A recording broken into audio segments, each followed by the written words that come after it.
What is up, y'all? Welcome to another episode of FitBizU. I'm your host, Jill Coleman, and today I want to talk about Instagram because things are a-changin'. So I want to talk about Instagram in 2023 and sort of what I would recommend from a personal brand perspective to keep in mind as this platform is consistently changing. Now, I think about this from the perspective of, demographic perspective. So for example, if you are maybe a little bit of an older demographic, maybe you're like 40s, 50s, 60s, chances are you're probably hanging out on Facebook. And, we still have a presence on Facebook. Jill Fit's on Facebook. And we started there, of course. If you're in that like 30 to 40 range, chances are Instagram was like your hub, it was your home, it was your favorite thing. That was definitely me, Instagram. I got on Instagram, I think in late 2012, maybe early 2013. I consider like 2017, 2018, 2019, sort of like the golden age of Instagram. It was like really easy to get a lot. There was like at one point I was getting like consistently 900 likes on each post. Not that a like is, at the end of the day, it's not an end all be all. But it was easy. It was like throw up an image, write a copy, write a caption, super easy, right? Now, the barrier to entry is getting a little bit higher. Of course, you can still do that. There's still room for that. I still see people having success with just putting an image up and having a caption. It also depends on like what your people like and where they like to hang out. But chances are, if you're my demographic, I'm 41 years old, that a lot of your people are on Instagram. Now, if you're in that maybe your 20s and teens, you're definitely more on TikTok and YouTube and stuff like that. We can talk about that here in a second. But I think it's really important to realize, number one, why the app is changing. The app is changing because it really is recognizing, number one, that people have a lot more attention-grabbing information coming at them at all times, right? There's more apps, there's more platforms, there's more emails in their inbox, there's text messages they're getting, right? There's the inputs that they are receiving on average is so much more. So I don't want to say the attention span is going down, but it's just more competitive for attention. Does that make sense? So really, I don't think the attention span is down. It's just the grab for attention is so much more than it's ever been. So there's just so many more. There's more people on Instagram than ever before. There's more people on TikTok than ever before. More people on Facebook than ever before. And it's changing to capture people's attention faster. And it's realizing that it can keep people on the app for longer when it's just a constant stream of entertainment. So it's entertainment, maybe it's a little bit education, maybe it's what we call edutainment, where it's a little bit of entertainment plus you learn a little something. But the number one reason why most people are on these platforms, including something like TikTok, is to just check out, right? For escapism, to be able to relax. And it's really weird to think about that, but like scrolling, it can be relaxing, right? For a lot of people, it's like a way to check out, maybe at the end of the day, to sort of decompress, things like that. They're not looking to work too hard. So at the end of the day, Instagram is recognizing that TikTok is having a lot of success with this shorter form video, this punchier video, and that's capturing people's attention faster and keeping them on the platform for hours. And that, at the end of the day, any social media platform, that's always their goal, right? That's always their goal, is to keep people on the platform for longer. So everything they show to you, the entire algorithm is based around keeping people on the platform longer. So think about it from that perspective, right? The dopamine hit that you get from watching a funny dog video or watching a little stand-up comedy clip or, learning something new, right? This little dopamine hit that you get is just like sprinkling the dopamine in. And so it's changing because it's recognizing that TikTok is having a lot of success, and some of the things that they are doing is to be like TikTok, which means for you that if you want to continue growing on Instagram, that chances are the barrier to entry is going to feel a little bit higher. I was just talking about this actually last week with Danny J, who's my podcast partner on the Best Life podcast. And she was just like, yeah, man, it's taking forever to post now. And I was like, yeah, it really is. And I think for some people who maybe jumped on Reels quickly, like earlier, and they were just kind of like doing the trends, they just got good at like anything else, right? Any skill. They just got good at just doing the trends, right? Riding the trend audios, making a little clip, and Shantae, the Movement Meister, actually has a really great, I think it's an evergreen webinar on Reels, and I think it's called Reels U. I would definitely recommend going to her site, themovementmaestro.com, and checking out that if you're really interested in Reels, because she does a lot with that in terms of like what should go in the actual video versus what should go in the caption and things like that, and the utility of Reels. But it definitely is a higher barrier to entry, right? You can't just throw anything up. And I remember like 2013, just, I don't know, a picture of like a coffee mug, right? Or the book I was reading or something, didn't have my face in it. And so realize why the app is changing. And then second piece of that is realize that you only have two choices. You can either complain or you can keep showing up, right? At the end of the day, those are really the only choices. If you want to continue to grow and continue to reach your potential audience using this platform. Now, we'll talk in a second about how you can get on other platforms. But if you want to keep using this platform, you have to play the game. You have to keep showing up. And that means that you got to figure this out. Now, again, I just told you barrier to entry is high. I actually really like that. Even though personally, I don't like reels. Like I'm that person who when a friend's like, watch this video. I'm like, how long is it? Like I just hate. And all my friends know that. They like never send me videos because if it's like longer than 7 seconds, I can't watch it. I've just never been like that. I've never been a YouTube person. I've never liked to watch, just not my vibe. But some people absolutely love videos. And so for me personally, because I'm not a consumer of ton of video, it has felt a little bit challenging for me personally. But at the same time, I also like it because it's going to be a little hard, because it's going to be tough, because it's going to challenge me, not only me, but everyone in new ways, which tells me there's an opportunity there because a lot of people are not going to rise to the occasion. A lot of people are not going to figure out how to make this work for themselves. A lot of people are going to tap out because the barrier to entry is higher. I was joking with the maestro. I was like, you just basically have to be a videographer now. And it's not that you have to be, but you have to figure out how to do it yourself. Like how to do something that feels good for you. Like I know myself and I'm probably not, I love dancing, but y'all, I only like dancing at like a wedding or like after I have a few cocktails. I'm probably not going to be lip syncing and, pointing at things and dancing. And for some people that's fine if it's their personality. For me, it does not. And so for me, I'm going to have to figure out ways to make it work for me. I am probably out of all the different mediums, like written content, video content, audio content, I'm probably the best at written content. And so for me, my captions are where I sell a lot of the stuff. And a lot of people aren't even reading captions. Like maybe 10% of your audience or people who see that post even read the caption. But I have to figure out, can I do carousel posts that have a lot of words in them? So just taking the caption, breaking it up and putting it into 10 slides as a carousel post. Can I do maybe a video, super easy, like gym video, maybe me working out, doesn't have to be highly produced, and then put some words over the top of it, right? Maybe I have a tweet. I love Twitter because it helps me get my messaging a little bit more succinct. And so I can take a little tweetable, throw that up on top of a video. Now I've created a reel, but I'm still playing to my own strengths. So you really have to look at it like, what's authentic for me? Ask your friends and family. If you were thought about me doing reels, what could you picture? And they might be like, oh, you definitely will do the dancing reels, or oh, you'll definitely, do the lip syncing, or definitely it needs to fit your personality. That's the key, is figure out a way to do it that resonates for you. And because for me, I like tweets, I like written content, I like little motivational clips, little, truth bomby type stuff. I need to figure out a way to make that work for me. The second thing is figuring out if you do need to invest in more video equipment or even someone to help you with video. So for example, on our team, we have Courtney, shout out Courtney. She's going to be producing this podcast episode. And she sometimes, if I'm in a launch or something, I'll be like, hey, could I send you a longer talking head video?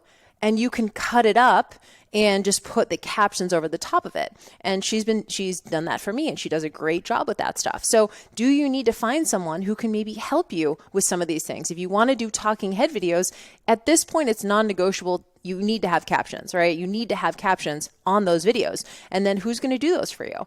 You could do them yourself, obviously. I think you could use something like InShot to do it. I forget the one that we use, but you could definitely use something like InShot. And you could also just use the app itself.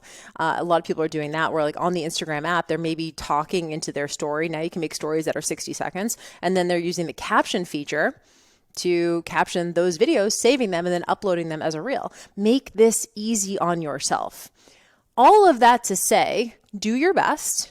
If you want to stay on the platform and you want to continue to grow organically and reach your audience and build trust with your audience, then stay on the platform and make it work for you. Now, second piece of this is maybe you need to get off the platform and somewhere else, or stay on the platform but go somewhere else as well. Now, this is why thinking about diversifying your platforms, and I gave this challenge to my FBA students a couple weeks ago, or maybe it's a couple months ago, with things changing, I was challenging them for 2023, what's going to be your what's going to be your vulnerability PR? We call this a vulnerability PR, something where you're like pushing your vulnerability a little bit. You're pushing your fears a little bit. You're like leaning into your edges a little bit more. What is it going to be? Is it going to be a podcast? Is it going to be YouTube? Is it going to be TikTok? Is it going to be Pinterest? Are you going to get back on blogging? I thought about maybe going back to blogging. It doesn't have to be all of them all at once, but think to yourself, where are my people hanging out? Right? Maybe it's fucking LinkedIn. Maybe this is the year you master LinkedIn. Where are your people hanging out? Where's your audience hanging out? And how can you connect with them and do the best on that platform? So maybe this is a challenge for you. Maybe I'll just give you this challenge right now. I would challenge you to pick one other platform besides Instagram that you're willing to double down on this year. Now, again, you don't have to be perfect with this, especially if you are learning this platform like TikTok or YouTube or something like that, right? The learning curve is going to be higher.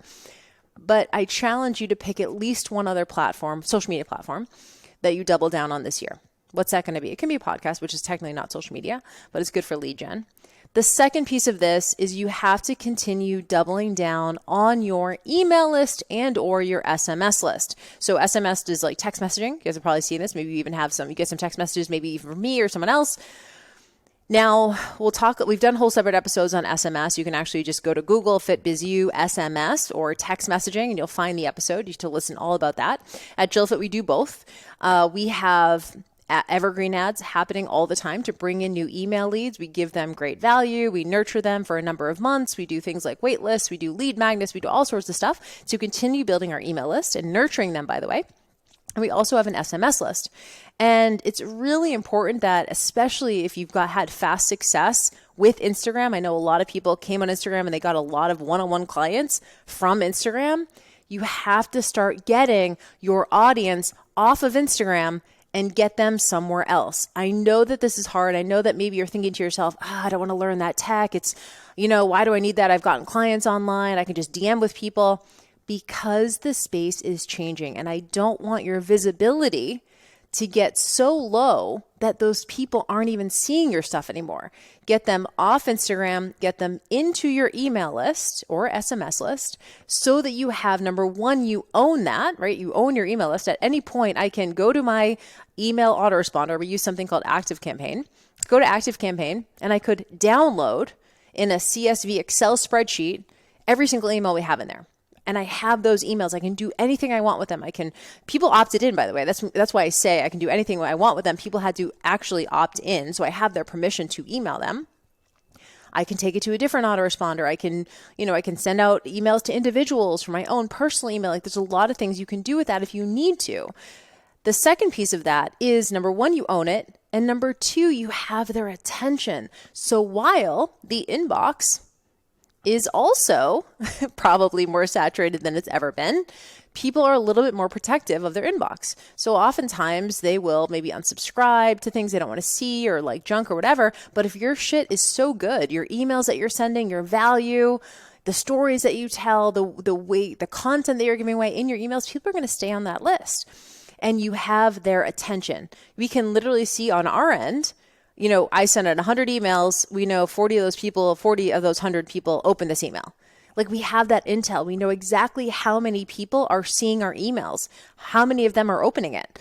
And so if our open rates are lower than we want them to be, we have to do something. We can troubleshoot that. We're like, okay, how do we get people opening and reading these emails even more?